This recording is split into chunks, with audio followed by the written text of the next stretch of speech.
Welcome to Reflections, Monday's short-form studio feature ahead of Friday's Photo Walk podcast.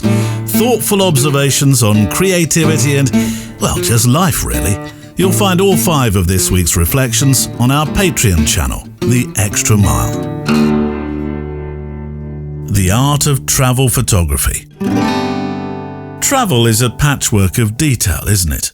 Routes and tickets and timetables and places to stay, but I'd say one of the simplest decisions could, note I say could, be the most freeing. To travel with just one camera and let that be enough. When all the planning is done, there's the packing, or rather the ruthless cull of packing. My plan is to travel with a carry-on only. Everything needed in just one bag. All the kit, all the clothes, all the eventualities. I didn't want to play the will it won't it appear game in any airport baggage collection area. I also needed to make sure I could carry my bag on my adventure in case for any reason the next Airbnb couldn't entertain me until mid-afternoon. I've learned over the years that for every trip I take there's a part of me that wants to bring the just-in-case bag.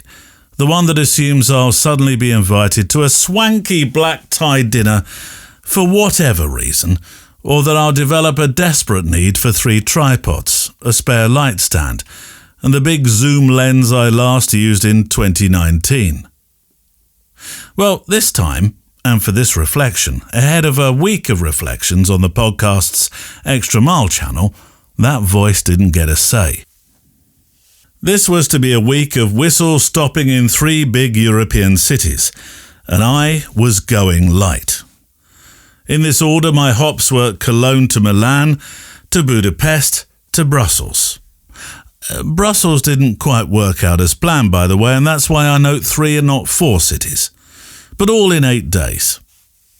For photography, my companion was a Fujifilm X100V, fixed lens, 23mm, which in old money full-frame talk is a 35mm field of view. I know you know that. This was more for my other listener. Now, that could be restrictive. And the reason I used could at the start of this piece was that different styles of photography would not find this camera to be the one. So swap out mine for yours because we all have our own faves, obviously. I've been using this camera model for years now, and it shows the hallmarks of the miles it's travelled, that's for sure. The blistering heat of the Southern American states in deep summer, similar temps but different callings for work in India and the Gambia, and all the places in between of a less challenging nature in terms of the weather, at any rate. The X100V is not perfect, but it is liberating. It has an electronic zoom in JPEG capture, though I rarely use it. It's got some screw-on glass that changes up and down the focal length slightly, but I rarely use those either. With a fixed focal length, you dance with your subject. You have to move around it, with it, and lean into the frame to decide exactly what matters.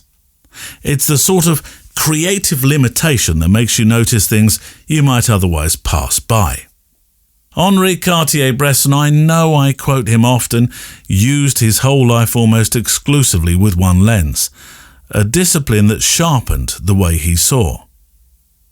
Popping aside the not very good zoomy thing and the screw-on lens adapters that seemed sensible to buy at the time, the X100V does have a good little trick up its sleeve that makes it the perfect travel partner. For me, anyway. Especially when the light has come out to play in abundant style. An internal ND filter. It's electronic, not optical, and I know that upsets the purists, but there's the trade-off in terms of size. The ND filter lets you keep your shutter speed sensible and your aperture wide so you get that dreamy, shallow, focus influencer thingy look without everything turning into a blown-out postcard. And it's inside the camera. No fiddling with screw-on glass, no balancing filters on the end of a lens while a tram thunders by. One button click, and I have mine programmed to a function button on the top plate actually, and the camera politely shades its eyes. Perfect. I know you know this stuff, That's for my other listener who didn't take note in class as well as you and I. This isn't supposed to be a camera review though, and, well, if you're an observer, who says it's only about the picture? I also took a small notebook and a pen. I did take some tech, yes, the lightest weight laptop in the flavour I prefer, and then I leant on my cell phone to record and recall the sound and the thoughts that I carried with me. For the soul, and sounding purposely poetic now, sound is memory's strongest tether. Branches in the wind, the individual score of each beach you visit, the endless flow of cars through a street, the chatter or the vast stillness of a cathedral. They remind me not just of where I was, but of being fully present in that moment I pressed the shutter. But why don't you just video, Neil? Well, that's for another time. But in terms of sound, next time you're out, stop for a coffee. Al fresco style will work the best, of course, in this case, and listen for the number of sounds in a scene. I reckon you'll get to 10 easily. 15 perhaps with a bit more concentration. 20 or more in a city, or even particular forestry scene. Travelling light is nothing new in storytelling. Some of the greats have done it out of choice, others out of complete necessity. Sebastião Salgado, early in his career, was known for moving with a stripped-down kit that wouldn't intimidate the people he photographed. And in terms of sound, I can think of a former radio colleague who was the master of minimalist travel. He would arrive at the airport with one small bag, a reel-to-reel Uher, spelled U-H-E-R, tape recorder, a handful of 5-inch reels, a spare shirt, 2 pairs of undies, and a spare pair of trousers, and that was it. Every evening on the road, the day's A clothes, if you want to call them that, went into a local laundrette. He swapped it for the B set, and so the pattern continued, flip-flop, A-B, A-B.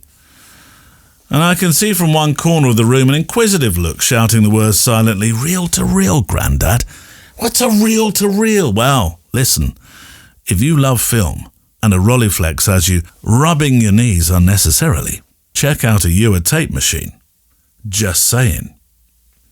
1 week of budget airlines looking at your bag in such a way they want to throw it into the hold like a sack of spuds for daring to try and squeeze it into their ridiculously ever smaller bag sizer thingies, and you start to approach the words "carry on" very differently. Friday's reflection, by the way, is called Anger Management and deals with a negative dalliance with the bag sizer thingy. But that's the thing about travelling this way. Whether with a camera, writing kit, a microphone, or all three, it makes you resourceful. It stops you from hiding behind piles of kit or overthinking every situation. You notice more because you're not managing an entourage of gear. You listen more because your head's not down in a bag trying to find the right microphone for the moment.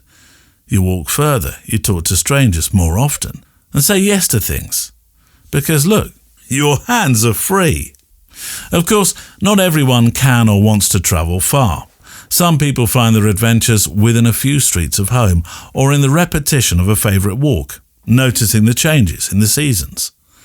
Because travel isn't only measured in miles, it's measured in how much you pay attention.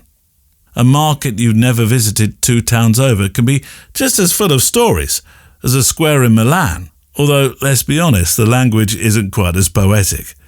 Probably. So here begins a week of stories from the road. Cologne, Milan, Budapest, not quite Brussels. The tales won't always be grand, there will be modest corners and small encounters, but they will be what I could carry in my bag, in my pages and in my small sound kit. Oh, and in the frame of a lens, of course.